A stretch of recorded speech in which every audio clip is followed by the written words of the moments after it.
بسم اللہ الرحمن الرحیم۔ جدید دور میں کہ جہاں آج ہم نے زمین کا کونا کونا چھان مارا ہے، یہاں تک کہ ہم دوسرے سیاروں پر بھی قدم رکھ چکے ہیں، لیکن پھر بھی یاجوج ماجوج کی جائے رہائش ہم کیوں نہیں ڈھونڈ سکے؟ یاجوج ماجوج کے بارے میں بے تحاشا افسانوی باتیں بھی مشہور ہیں کہ جس وجہ سے عام لوگ تو یاجوج ماجوج کو انسانی مخلوق ہی نہیں سمجھتے۔ کیا یہ بات درست ہے کہ یاجوج ماجوج کی قومیں حضرت حوا کے بغیر حضرت آدم علیہ السلام کے نطفے سے پیدا ہوئی تھیں؟ آئیے آج یاجوج ماجوج کی قوموں کا ذکر قرآن و حدیث کی روشنی میں کرتے ہیں۔ سب سے پہلے تو بات کرتے ہیں کہ ان قوموں کی تخلیق کیسے ہوئی۔ اس بارے میں علامہ حافظ ابن حجر عسقلانی فتح الباری میں ایک ضعیف روایت حضرت کعب رضی اللہ تعالیٰ عنہ کے حوالے سے پیش کرتے ہیں کہ یاجوج ماجوج حضرت آدم کی اولاد میں سے ہیں کہ ایک دفعہ ان کا نطفہ زمین میں گل مل گیا اور زمین میں پھر ان کی تخلیق ہوئی۔ مصنف اس روایت کو خود یہ کہہ کر جھٹلا دیتے ہیں کہ انبیاء علیہ السلام احتلام سے پاک ہوتے ہیں، اس لیے یہ ممکن ہی نہیں۔ اور ویسے بھی ایک بہت ضعیف روایت ہے کہ جس کی سند صحیح نہیں۔ مختلف روایات اور تواریخ کی کتابوں سے جو ثابت ہوتا ہے وہ یہ ہے کہ یاجوج ماجوج دو قبیلے تھے جو کہ حضرت نوح علیہ السلام کے بیٹے یافس کی اولاد میں سے تھے۔ یاجوج ماجوج دو سردار تھے جنہوں نے ایک دوسرے کی بہنوں سے شادی کی اور قسم کھائی کہ اب وہ اپنے خون میں ملاوٹ نہیں کریں گے، اسی لیے انہوں نے اپنے بیٹے بیٹیوں کی شادیاں بھی آپس میں کی۔ ان کی نسل پروان چڑھنے لگی۔ کہا جاتا ہے کہ ان کی عورتیں ایک ہی حمل سے بیک وقت 4 بچے جنتی تھیں، جس وجہ سے ان کی نسل بہت تیزی سے پھیلی۔ یہ انسان ہیں اور کافر ہیں، یہ جس جاندار کے پاس سے گزرتے اسے کھا جاتے تھے۔ یہ موسم بہار میں اپنے غاروں سے نکل کر سبزہ کھا جاتے اور خشک چیزیں اٹھا کر لے جاتے۔ ان کے پنجے اور دان درندوں جیسے، ان کے بال اتنے لمبے کہ جسم چھپا لیتے تھے۔ اس وقت بھی دنیا میں ہماری آبادی کے ایک انسان کے بدلے میں یاجوج ماجوج کی قوم کے 10 افراد موجود ہیں، یعنی یاجوج ماجوج کی قوم ہم سے 10 گنا زیادہ ہے۔ صحیح بخاری کی حدیث نمبر 3348 کی روایت ہے کہ نبی کریم صلی اللہ علیہ وآلہ وسلم نے فرمایا، ہر 1000 میں 999 جہنمی ہوں گے، تمہیں بشارت ہو وہ ایک آدمی تم ہی میں سے ہوگا، اور 1000 دوزخی یاجوج ماجوج کی قوم سے ہوں گے۔ پھر نبی کریم صلی اللہ علیہ وآلہ وسلم نے فرمایا، اس ذات کی قسم جس کے ہاتھ میں میری جان ہے، مجھے امید ہے کہ تم یعنی امت مسلمہ تمام جنت والوں کے 1/3 ہوں گے۔ اس حدیث سے ہم اندازہ کر سکتے ہیں کہ یاجوج ماجوج کی تعداد کتنی ہوگی۔ تاریخی شواہد سے معلوم ہوتا ہے کہ لوگ شمال مشرقی ایشیا میں زندگی بسر کرتے تھے اور اپنے وحشیانہ حملوں کے نتیجے میں ایشیا کا جنوبی اور مغربی علاقوں پر مصیبت برپا کرتے تھے۔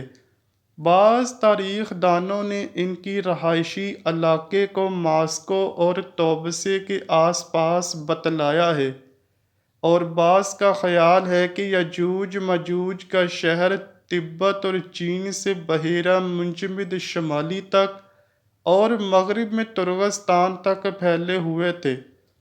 قیامت کی 10 عظیم نشانیوں میں سے ایک یجوج مجوج کا ظہور بھی ہے۔ اللہ پاک قرآن مجید میں فرماتا ہے، یہاں تک کہ یجوج اور مجوج کھول دیے جائیں گے اور وہ ہر بلندی سے دوڑتے ہوئے آئیں گے۔ یجوج اور مجوج کا وجود ذوالقرنین کے عہد سے تعلق رکھتا ہے۔ ذوالقرنین ایک بہت ہی نیک صفت انسان اور ایک عظیم بادشاہ تھے۔ اللہ پاک نے انہیں قوت و طاقت سے نوازا تھا اور انہوں نے مشرق سے مغرب تک اپنی حکومت قائم کر لی۔ تمام بادشاہوں اور ممالک پر انہی کے مطلق العنانی تھی، اور انہوں نے مشرق اور مغرب کے دور دراز کے سفر طے کیے۔ ان کا تذکرہ قرآن مجید کی سورہ کہف کی آیات 83 تا 98 میں ملتا ہے، جس کی تفسیر ہمیں احادیث میں بھی ملتی ہے۔ اسی زمانے میں یجوج مجوج نے بھی قتل و غارت کا بازار گرم کر رکھا تھا۔ وہ ایسے وحشی تھے کہ انسان کو زندہ چیر پھاڑ دیتے، اور خون کی ندیاں بہانا ان کا معمول تھا۔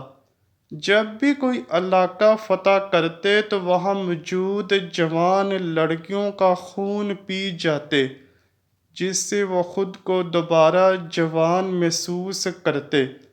پھر جب حضرت ذوالقرنین فتوحات کرتے کرتے یجوج ماجوج کے قریب پہنچتے ہیں تو وہاں کے لوگ ان سے شکایت کرتے ہیں کہ ہمیں کسی طرح اس ظالم قوم سے نجات دلائیں۔ اللہ پاک سورہ کہف کی آیت نمبر 93 تا 98 میں فرماتا ہے، یہاں تک کہ جب دو دیواروں کے درمیان پہنچا، ان دونوں کے پرے اس نے ایک ایسی قوم پائی جو بات سمجھنے کے قریب بھی نہ تھی۔ انہوں نے کہا، ذوالقرنین یجوج مجوج اس ملک کے بڑے بھاری فسادی ہیں، تو کیا ہم آپ کے لیے کچھ خرچ کا انتظام کر دیں، اس شرط پر کہ آپ ہمارے اور ان کے درمیان ایک دیوار بنا دیں۔ اس نے جواب دیا کہ میرے اختیار میں میرے پروردگار نے جو دے رکھا ہے وہی بہتر ہے، تم صرف قوت و طاقت سے میری مدد کرو، میں تم میں اور ان میں مضبوط حجاب بنا دیتا ہوں۔ مجھے لوہے کی چادریں لا دو، جہاں تک کہ جب ان دونوں پہاڑوں کے درمیان دیوار برابر کر دی تو حکم دیا کہ آگ تیز جلاؤ تا وقت کہ لوہے کی ان چادروں کو بالکل آگ کر دیا۔ تو فرمایا میرے پاس لاؤ، اس پر پگھلا ہوا تانبا ڈال دو۔ بس تو ان میں اس دیوار کے اوپر چڑھنے کی طاقت نہ تھی اور نہ ہی ان میں کوئی سوراخ کر سکتے تھے۔ کہا، یہ صرف میرے رب کی مہربانی ہے، ہاں جب میرے رب کا وعدہ آئے گا تو اسے زمین بوس کر دے گا، بے شک میرے رب کا وعدہ سچا اور حق ہے۔ ناظرین گرامی، اب آپ یہ تو جان چکے ہوں گے کہ یاجوج ماجوج کو کس نے اور کیسے قید کیا، لیکن سوال اب یہ ہے کہ وہ کب اور کیسے اس دیوار کو گرا کر باہر آئیں گے۔ اس بارے میں ابن ماجہ کی حدیث نمبر 4080 پیش کرتے ہیں۔ حضور صلی اللہ علیہ وآلہ وسلم نے فرمایا، یاجوج ماجوج ہر روز اپنی دیوار کھودتے ہیں، یہاں تک کہ جب قریب ہوتا ہے کہ سورج کی روشنی ان کو دکھائی دے تو جو شخص ان کا سردار ہوتا ہے وہ کہتا ہے، اب لوٹ چلو، باقی کل کھودیں گے۔ پھر اللہ پاک اسے ویسے ہی مضبوط کر دیتا ہے جیسے وہ پہلے تھی، یہاں تک کہ جب ان کی مدت پوری ہو جائے گی اور اللہ پاک کو ان کا خروج منظور ہوگا تو وہ عادت کے مطابق دیوار کھودیں گے۔ جب کھودتے کھودتے قریب ہوگا کہ سورج کی روشنی دیکھیں تو اس وقت ان کا سردار کہے گا اب لوٹ چلو، انشاءاللہ کل کھودیں گے، اور انشاءاللہ کا لفظ کہیں گے۔ چنانچہ اس دن وہ لوٹ جائیں گے اور دیوار اسی حال پر رہے گی جیسے وہ چھوڑ گئے تھے۔ پھر وہ صبح آ کر اسے کھودیں گے اور اسے کھود کر باہر نکلیں گے۔ محدثین و مفسرین میں یجوج مجوج کی قوم اور ذوالقرنین کی دیوار کے حوالے سے بہت سے اختلافات پائے جاتے ہیں۔ اب تک 5 ایسی دیواریں سامنے آ چکی ہیں جن کے بارے میں قیاس کیا جاتا ہے کہ ان کے پیچھے ہی یجوج مجوج کو قید کیا گیا ہے۔ ان میں سے ایک دیوار چین بھی ہے، لیکن یہ عام مسالے سے بنی ہوئی ہے۔ یمن میں دیوار مارب کے بارے میں بھی سد ذوالقرنین ہونے کا گمان کیا جاتا ہے، لیکن یہ سیلاب روکنے کے لیے بنائی گئی تھی۔ کفکار میں دریائے خزر اور بحیرہ اسود کے درمیان دیوار کی طرح کا پہاڑی سلسلہ شمال اور جنوب کو الگ کرتا ہے۔ یہاں ایک لوہے کی دیوار بھی نظر آتی ہے جس کے بارے میں لوگ قیاس کرتے ہیں کہ یہی ذوالقرنین کی دیوار ہے۔ ایک دفعہ ایک صحابی نے رسول اللہ صلی اللہ علیہ وآلہ وسلم سے عرض کیا کہ میں نے اس دیوار کو دھاری دار چادر کی طرح دیکھا ہے جس کی ایک دھاری سرخ ہے اور ایک کالی ہے۔ اس پر رسول اللہ صلی اللہ علیہ وآلہ وسلم نے فرمایا واقعی تم نے اس کو دیکھا ہے۔ باقی یہ دعویٰ کہ سائنس کی ترقی کی وجہ سے اب دنیا کا کوئی چپا چھپا نہیں بچا، یہ دعویٰ غلط ہے اور بے دلیل ہے۔ جس دیوار کی اور جس قوم کی حق تعالیٰ نے خبر دی ہے وہ صحیح اور درست ہے، اور اس پر ایمان لانا واجب ہے اور اس کی تصدیق فرض ہے۔ مگر ہم کو اس دیوار کا موقع و محل معلوم نہیں۔ بلا شبہ عقلاً یہ ممکن ہے کہ ہمارے اور ان کے درمیان میں بڑے بڑے سمندر اور بڑے بڑے پہاڑ حائل ہوں۔ اب سوال یہ پیدا ہوتا ہے کہ پہلے دجال کا ظہور ہوگا یا پھر یجوج مجوج کا۔ صحیح مسلم کی حدیث میں کچھ اس طرح روایت ہے کہ رسول اللہ صلی اللہ علیہ وآلہ وسلم نے فرمایا جب دجال کا ظہور ہو جائے گا تو حضرت عیسیٰ ابن مریم علیہ السلام دمشق کی مشرقی جانب سفید مینار پر زرد کپڑے پہنے 2 فرشتوں کے بازوؤں پر ہاتھ رکھتے ہوئے اتریں گے۔ ان کی سانس کی بھاپ جس طرف جس کافر کو بھی پہنچے گی وہ ہلاک ہو جائے گا۔ حضرت عیسیٰ علیہ السلام دجال کو باب لد کے مقام پر قتل کریں گے۔ پھر اللہ پاک کے حکم سے حضرت عیسیٰ علیہ السلام مومنین کو کوہ طور پر لے جائیں گے، کیونکہ اس وقت یاجوج مجوج کا ظہور ہوگا جن کو کبھی شکست نہ ہوئی ہے۔ یاجوج مجوج ہر بلندی سے پھیل جائیں گے۔ جب یاجوج مجوج ظاہر ہوں گے تو اتنی زیادہ تعداد میں ہوں گے کہ ان کا پہلا گروہ ہی بحیرہ طبریہ کا سارا پانی پی جائے گا، اور جب ان کا آخری گروہ بحیرہ طبریہ پر پہنچے گا تو وہ گمان کرے گا کہ کبھی یہاں پانی ہوتا ہوگا۔ زمین کو فتح کرتے کرتے وہ بیت المقدس تک پہنچیں گے تو کہیں گے ہم نے ساری دنیا فتح کر لی، اب آسمان کو بھی فتح کیا جائے۔ تو وہ آسمان پر تیر پھینکیں گے جو خون آلود ہو کر واپس آ جائیں گے، تو یجوج مجوج کہیں گے ہم نے تو آسمان بھی فتح کر لیا۔ دنیا میں قحط پڑ جائے گا کیونکہ وہ سارا پانی پی جائیں گے اور ساری فصلیں کھا جائیں گے۔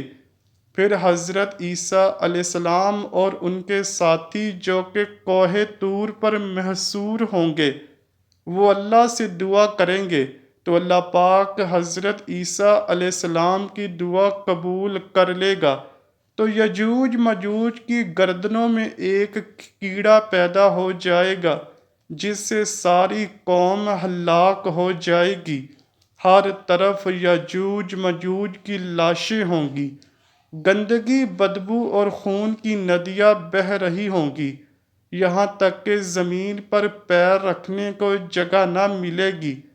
تو پھر حضرت عیسیٰ علیہ السلام اللہ پاک سے دعا کریں گے تو اللہ پاک بڑے بڑے پرندوں کو بھیجے گا جو ان کی لاشوں کو اٹھا کر کہیں دور لے جائیں گے جہاں اللہ پاک کا حکم ہوگا۔ رسول اللہ صلی اللہ علیہ وآلہ وسلم نے فرمایا، اس ذات کی قسم جس کے ہاتھ میں میری جان ہے، زمین کے جانور ان کا گوشت اور چربی کھا کر خوب موٹے ہوں گے۔